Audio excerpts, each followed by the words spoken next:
Servus, Glück auf und herzlich willkommen zu einer weiteren Folge Taktik Fox. Ja Leute, Taktik Fox ist, wo ich euch meine Aufstellung zum jeweiligen Spiel darbiete. Diesmal ging zum Rückrundenauftakt oder das Spiel nach der Winterpause gegen die TSG Hoffenheim.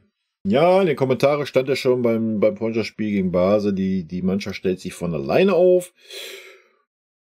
Tuchel hat in der PK ein bisschen was von heißen Konkurrenzkampf auf den Positionen erzählt. Also von daher ein bisschen was haben wir schon.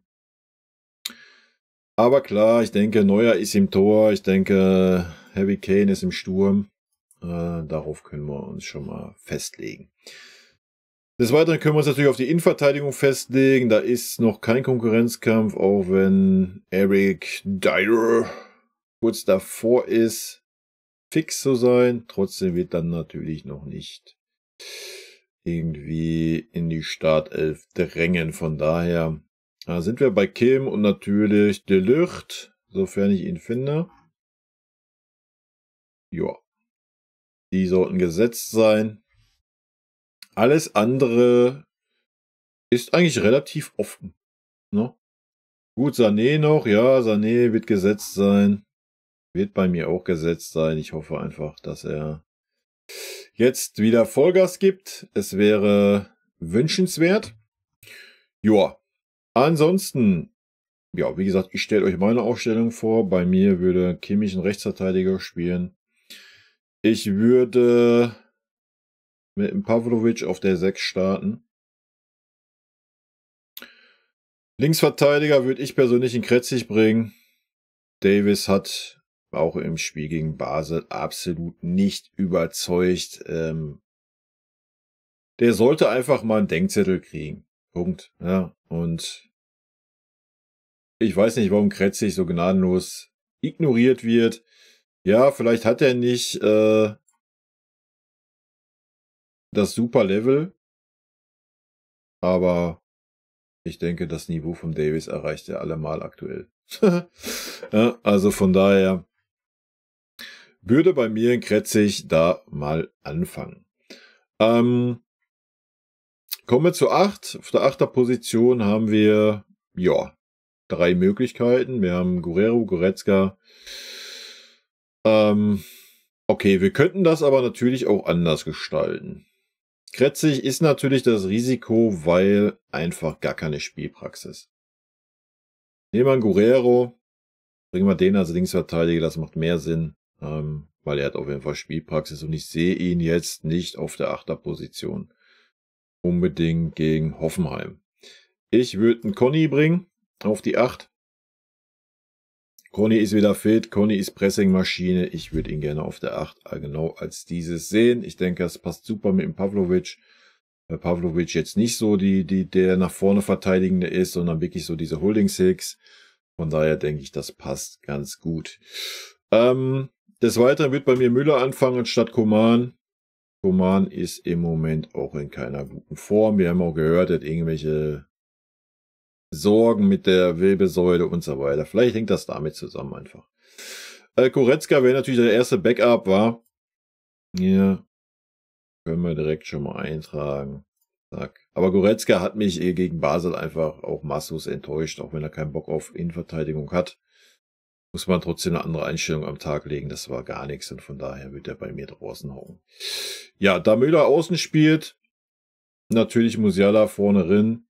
Ja. Aber auch hier, je nachdem, wie Hoffenheim auftreten wird, kann er natürlich auch ein bisschen mehr aus der Halbposition, aus einer tieferen Position kommen. Muss nicht da vorne klar auf der 10 stehen. Ja, so würde ich mal starten. Alternativen können wir auch noch einzeichnen. Obwohl ich einen King eher, auch wenn er es schon lange nicht mehr gespielt hat, ich würde einen King eher da bringen. Und ich würde mal den Tell auf die rechte Posi nehmen als Alternative. Tell kannst du natürlich auch hinter einen Harry Kane bringen oder auch für einen Harry Kane, obwohl ein Harry Kane halt gesetzt ist. Selbst wenn er einen schlechten Tag hat, ist ähnlich wie Levi, alles gut.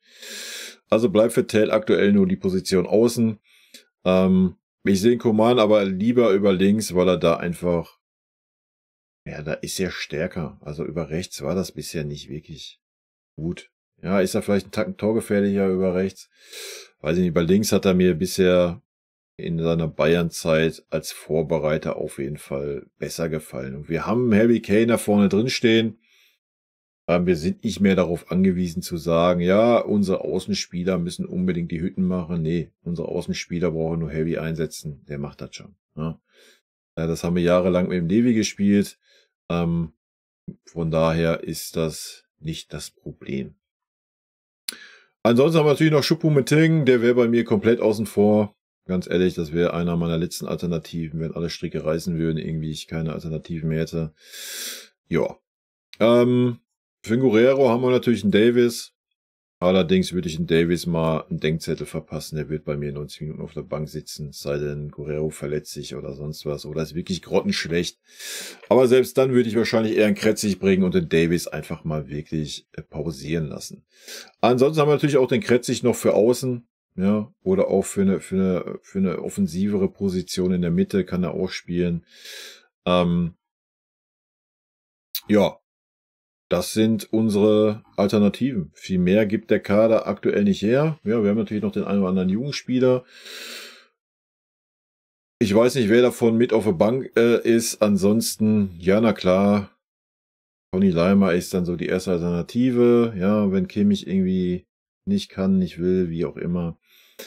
Aber darum geht's ja nicht. Das wäre meine Aufstellung. Ja. Wird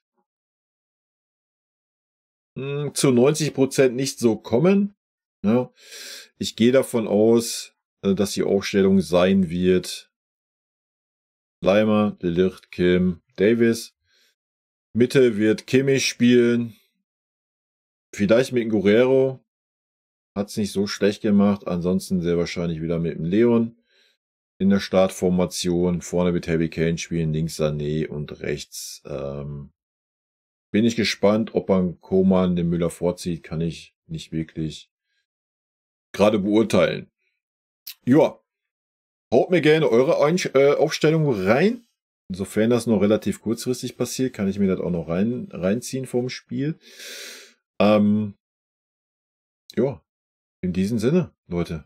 Rot-weiße Grüße gehen raus. Ich wünsche euch ein super Spiel. Haut mir gerne auch eure Tipps hier rein fürs Spiel, was ihr tippen werdet. Mein Tipp, ich habe noch nicht getippt, aber ich denke, ich werde ein 3-1 tippen. Ja, wenn ich gehört habe, wie Tuchel zuversichtlich ist, könnte man höher tippen, aber ja, wir fordern es mal nicht heraus. Bisher war es meistens dann nicht so super geil, wenn Tuchel so gute Trainingswoche gesehen hat. Aber vielleicht wird in der Rückrunde alles anders, alles besser. Das wäre schön, würde mich freuen. Und ich hoffe einfach darauf, dass wir ein gutes Spiel sehen und natürlich das Wichtigste, dass wir zum Auftakt auf jeden Fall 3 Punkte holen. Ja, damit wir, wie Tuchel es auch schon sagte, auf der PK einfach mit einem guten Gefühl in dieses Kurztrainingslager gehen können und das wäre schon wichtig. Tschüssi.